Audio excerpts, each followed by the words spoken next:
Cinema വിശേഷങ്ങൾക്കും ഗോസിപ്പുകൾക്കും ദാസനും വിജയനും ഈ channel ഇപ്പോൾ തന്നെ സബ്സ്ക്രൈബ് ചെയ്യുക. മലയാള സിനിമാ ചരിത്രത്തിൽ ഒരു ടീസറിനും ലഭിക്കാത്ത ഏറ്റവും മികച്ച വരവേൽപ്പാണ് വില്ലൻ ടീസറിന് ലഭിക്കുന്നത്. സാധാരണ മോഹൻലാൽ ചിത്രങ്ങൾ തിയേറ്ററിൽ വൻ ചലനങ്ങൾ സൃഷ്ടിക്കുമ്പോഴും സോഷ്യൽ മീഡിയ റെക്കോർഡുകളിൽ മുന്നിൽ നിൽക്കുന്നത് മമ്മൂട്ടിയാണ്. എന്നാൽ വില്ലൻ ആ പതിവ് തെറ്റിക്കും. വില്ലൻ ടീസർ മലയാള സിനിമയിലെ യൂട്യൂബിലെയും ഫേസ്ബുക്കിലെയും എല്ലാ റെക്കോർഡുകളും തകർക്കുന്ന ലക്ഷണമാണ് കാണുന്നത്. ഇന്ന് 12 മണിക്കായിരുന്നു ചിത്രത്തിൻ്റെ ടീസർ മോഹൻലാൽ തൻ്റെ ഒഫീഷ്യൽ ഫേസ്ബുക്ക് പേജിലൂടെ റിലീസ് ചെയ്തത്. വെറും 18 മിനിറ്റ് കൊണ്ട് 1 ലക്ഷം വ്യൂസ് നേടിയ ടീസർ 48 മിനിറ്റ് കൊണ്ട് 3 ലക്ഷം വ്യൂസ് നേടി. ഇതെല്ലാം തന്നെ പല ചിത്രങ്ങളുടെയും ടീസറിനെ ഏറെ പിന്നിലാക്കിയ റെക്കോർഡുകളാണ്. ഇപ്പോൾ 5 ലക്ഷം വ്യൂസ് അതിവേഗത്തിൽ നേടിയും റെക്കോർഡ് തീർക്കുകയാണ് വില്ലൻ ടീസർ. ഏറെ ശ്രദ്ധിക്കേണ്ട കാര്യം, വെറും 1.5 മണിക്കൂറുകൾ കൊണ്ടാണ് 5 ലക്ഷം വ്യൂസ് വില്ലൻ ടീസർ നേടിയത്.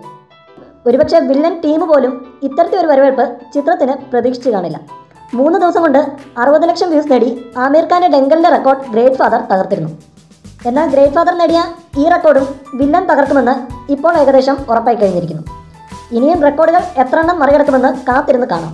ഒരു തട്ടുപൊളിപ്പൻ ചിത്രമല്ല വില്ലൻ എന്ന് സംവിധായകൻ ബി ഉണ്ണികൃഷ്ണൻ നേരത്തെ പറഞ്ഞിരുന്നു. അദ്ദേഹത്തിൻ്റെ ഈ വാക്കുകൾ അനർത്ഥമാക്കുന്ന ടീസറാണ് ഇപ്പോൾ പുറത്തിറങ്ങിയിരിക്കുന്നത്. എന്താണേലും ചിത്രത്തിനായി കാത്തിരിക്കാം. കൂടുതൽ സിനിമാ വിശേഷങ്ങൾക്കും ഗോസിപ്പുകൾക്കും ദാസനും വിജയനും ഈ ചാനൽ ഇപ്പോൾ തന്നെ സബ്സ്ക്രൈബ് ചെയ്യുക. വീഡിയോ ഇഷ്ടപ്പെട്ടെങ്കിൽ like, share, comment. Thank you.